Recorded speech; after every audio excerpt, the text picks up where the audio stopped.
नमस्कार। आज हम पढ़ेंगे कक्षा 9 में तुम कब जाओगे अतिथि पाठ पढ़ रहे हैं।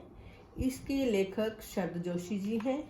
शरद जोशी जी का जन्म मध्य प्रदेश के उज्जैन शहर में 21 मई 1931 को हुआ। इनका बचपन कई शहरों में बीता। कुछ समय तक यह सरकारी नौकरी में भी रहे।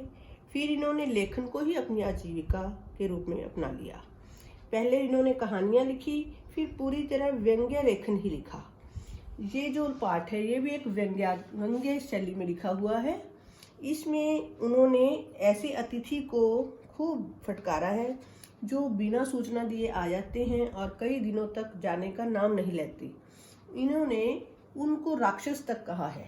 लेखक ने ये अपनी आप बीती इसमें लिखी है कि उसके घर कोई मेहमान आता है और वह 4 दिनों तक वापस नहीं जाता। इस कहानी में जो आने वाले शब्द हैं वो हम पहले देखेंगे। एस्ट्रोनॉट्स अंतरिक्ष यात्री, अप्रत्याशित आकस्मिक, मेहमान निवाजी अतिथि सत्कार, ऊष्मा गर्मी, संक्रमण एक अवस्था से दूसरी अवस्था में जाना, रूपांतरित जिसका रूप बदल दिया गया हो, अंतरंग घनिष्ठ। और अब मैं इसमें आने वाली जो कहानी है वो आपको सुना रही हूँ। शरद जोशी जी ने इस पाठ में लिखा है कि जब उसके घर अतिथि आता है उसके चौथे दिन उनके घर उनको बार बार यही प्रश्न उनके मन में आ रहा है कि तुम कब जाओगे अतिथि। जब अतिथि उसके घर में आता है तो उसका बहुत अच्छी तरह स्वागत करते हैं। वो उसको गले मिलते हैं। उनकी पत्नी उन्हें सादर नमस्ते करती है। उसके बाद उसको बहुत अच्छा लंच खिलाया जाता है जिसमें रोटी, चावल, रायता आदि मैंने मिष्ठान आदि होता है। उसका काफ़ी स्वागत किया जाता है। उसको रात के भोजन में भी उच्च मध्यम वर्ग के डिनर खिलाया जाता है जिसमें 2 सब्जियां, रायता और मीठा भी था। इस तरह उसकी पूरी आवभगत की जाती है और रात को उसको सिनेमा दिखाने के लिए लेके जाते हैं। लेकिन उनको ऐसा था कि शायद अगले दिन अतिथि उनके सत्कार स्वागत की छाप लेकर चला जाएगा और वह उसे छोड़ने स्टेशन तक जाएंगे। लेकिन वो विदा होने का नाम ही नहीं ले रहा था।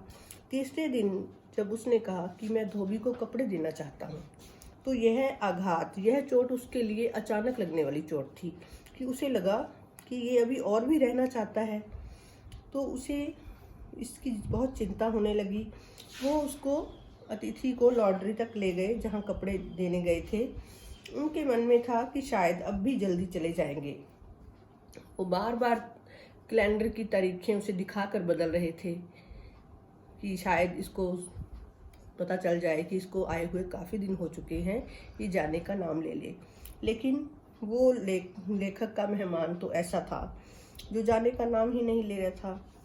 उसकी पत्नी ने एक कदम उनसे पूछा कि ये कब जाएंगे, लेकिन उन्होंने कंधे झुकाकर कहा कि मुझे नहीं पता। मतलब दोनों निराश थे कि ये जा ही नहीं रहे।